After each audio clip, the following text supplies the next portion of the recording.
everybody, Mr. Covey here, and this is just a real quick, well, it's not gonna be real quick, but this is just a video going over some extra review from the units 6 and 7 on the College Board thing. And basically, I'm just gonna go through some of the questions that I think people had difficulty with and give a little bit more explanation on just some of the ideas.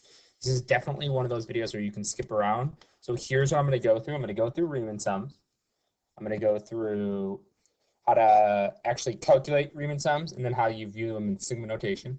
We go over some more differential equation stuff, separating the variables again in a logistic growth, and then I'll do a quick improper integral. I'm going to do it in this order, so if you want to skip around, definitely feel free to. Cool? All right. So here's my fancy Bitmoji. I'm feeling fancy today. Let's do this. All right. First, I just want to take a second, pause, and read this question. Okay.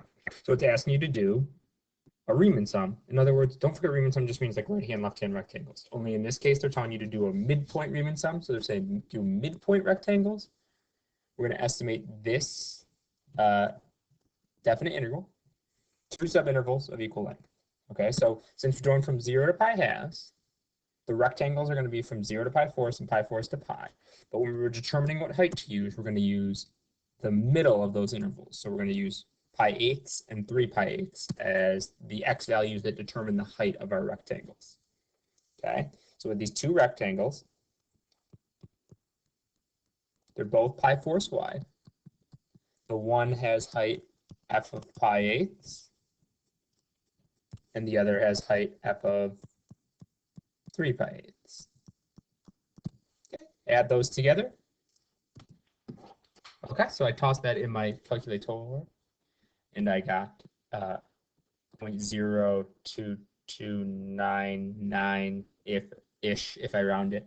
Okay, so that's the approximation I got using the midpoint rectangle. The question it's asking you is, what is the difference between the approximation and the actual definite integral? And they tell you the definite integral should be that. So use the value in your calculator, which is more than this, subtract this, and you should get a number. That's the difference between it. It's the error in the estimate. And what I got was right around 0.0007.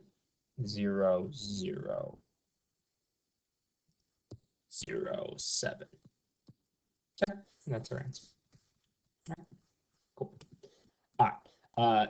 Next thing I want to talk about was how do you write right and left-hand rectangles, Riemann sums in sigma notation, because I think some of you guys forgot about this. Okay, so as a reminder, and we went over slightly in the video, but not that much. You have a sigma. Okay, your height depends on different x values. That's the height of your rectangles. You're adding them all up. That's why we're doing a sigma. And the width of your rectangles depends on how far over you're sliding. Okay. Now, the nitty-gritty you have to get into is like what goes here and all that stuff. So the way we usually did this was we said we're going to set up a sigma.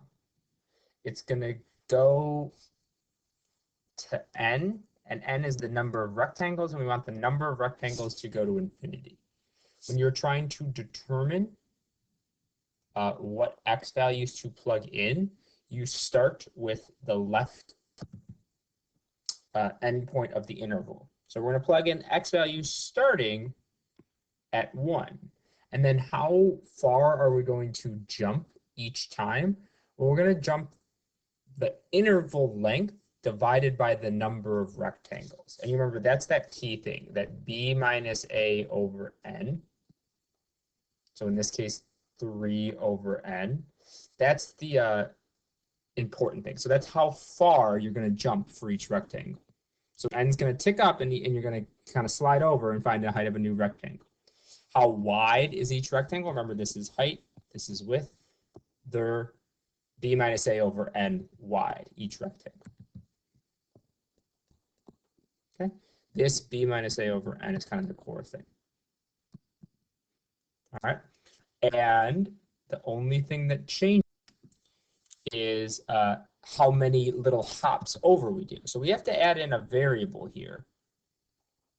Sometimes we use I think. And that's just saying like, hey, go 1 over, go 2 over, go 3 over, go 4 over for each rectangle. The decision we made down here was whether we're going to start at 1 or start hopping over? You remember, that's all the left-hand, right-hand stuff. If you're doing a right-hand Riemann sum, you actually don't ever use the left endpoint. So you want to start with a hop. You want to start with I being 1. Okay? And this is your answer.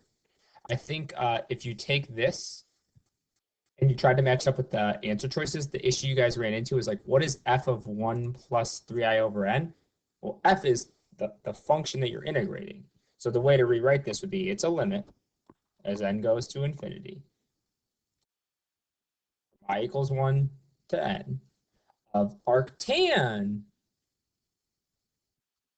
of not 1 plus x, 1 plus 3i over n times 3 over n. And so then this becomes 2 plus 3i over n. Okay. And I think some of you guys were getting mixed up with the idea that, like, why was that 2 there? That 2 is there because you're plugging in 1 plus 3i over n, but the function already has a 1 there. So that's why this 2 shows up instead of a 1 like you'd kind of expect. Okay. All right. Next thing. Let's talk about differential equations. There was a couple of weird ones in the AP classroom that asked you to identify solutions to differential equations. Okay, you'll notice this differential equation says the second derivative of a function minus 9 times the original function equals 0. How do you solve differential equations that have double primes, that have second derivatives? Different thing for a different class. We can't solve those by using our techniques we know. So they don't expect you to solve this. They expect you to identify these solutions. How do you identify the solution? You just literally check which of these doesn't have its second derivative minus 9 times the original function equal to 0. The answer is this one, because if you do the second derivative of that, first derivative would be negative cosine of, or negative 3 cosine of 3t. Just positive cosine, Mr. Covey. The derivative of that would be negative 9 sine of 3t. So if you did the second derivative minus 9 times the original function, does that equal 0? No, that'd be negative 18 sine of 3t, which isn't the same as 0. So you're literally just checking this condition. We're not solving that by separating the variables. Okay. Which brings me to my next thing, which is like the ones that you are very likely to see, which is one where you actually have to solve the differential equation. It says, what is the solution to this differential equation? This could be a free response question, not a multiple choice question, which we're not going to see, because you can solve this. How do you solve this differential equation? You separate the variables. It's very important that you do that. When we say separate the variables, we mean get the y's on the same side as the dy's and get the x's on the same side as the dx's. That's what separate the variables. Get the y on the same side as dy, get the x on the same side as dx's. Once you do that, you integrate. Cool.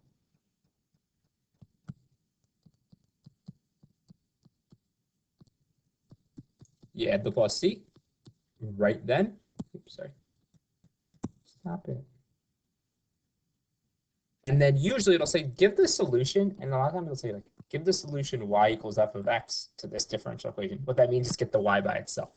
Okay, so then you get the y by itself. You don't always, doesn't always say that, but usually it does. And there's our answer. Okay. You need to be able to solve a differential equation by separating the variables. The other type of differential equation that you're likely to, well, possibly going to run into is a logistic differential equation. A differential equation that looks like yay. Okay? You need to be able to look at that. And you need to be able to rewrite it like that. Okay? All I did was GCF out that, because remember, in the form that we're used to, there's a 1 here. Okay? It's, you got a P out here, you got a P right there, you got a 1 right there, and then what it's divided by there is your carrying capacity. Okay, we used a L for that.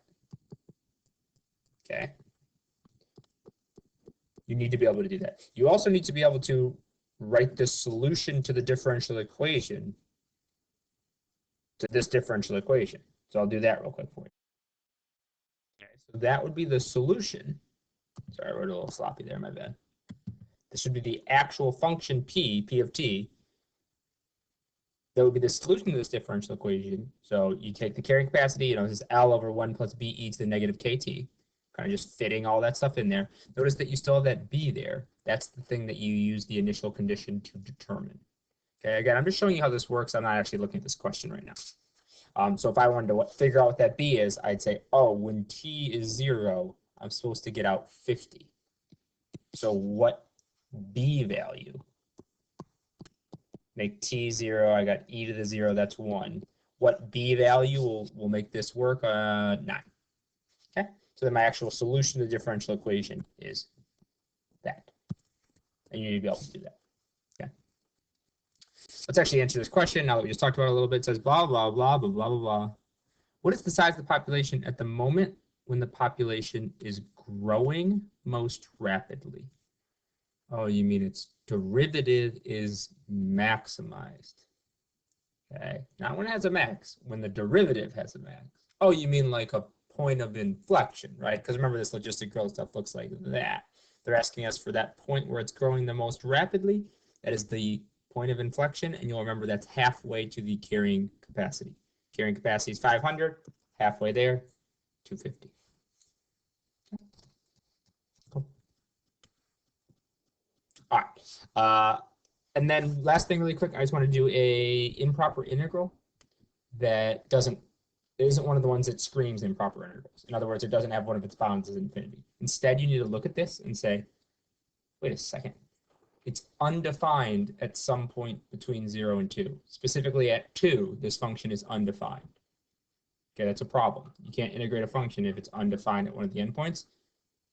You need to change it to an improper integral. You need to change it to a limit.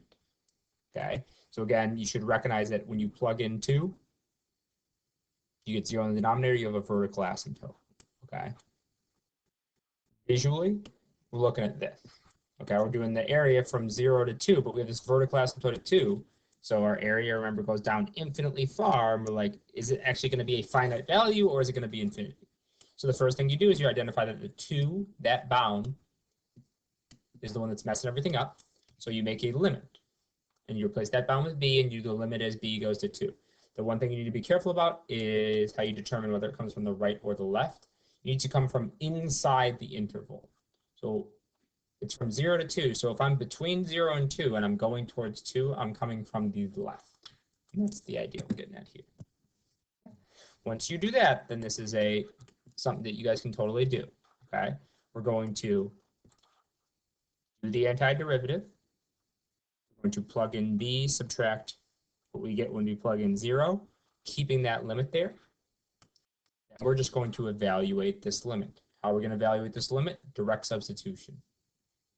Directly sub in 2. Doesn't really matter that it's approaching it from the left in this case. You're going to see that you don't get infinity, this limit, you actually get a number. And what that number tells you is that's the area under the curve. This is the area under that curve. Okay, that's the value of that definite integral. All right, that concludes this video. Thanks for watching, guys. I hope that helped a little bit. Talk to you later.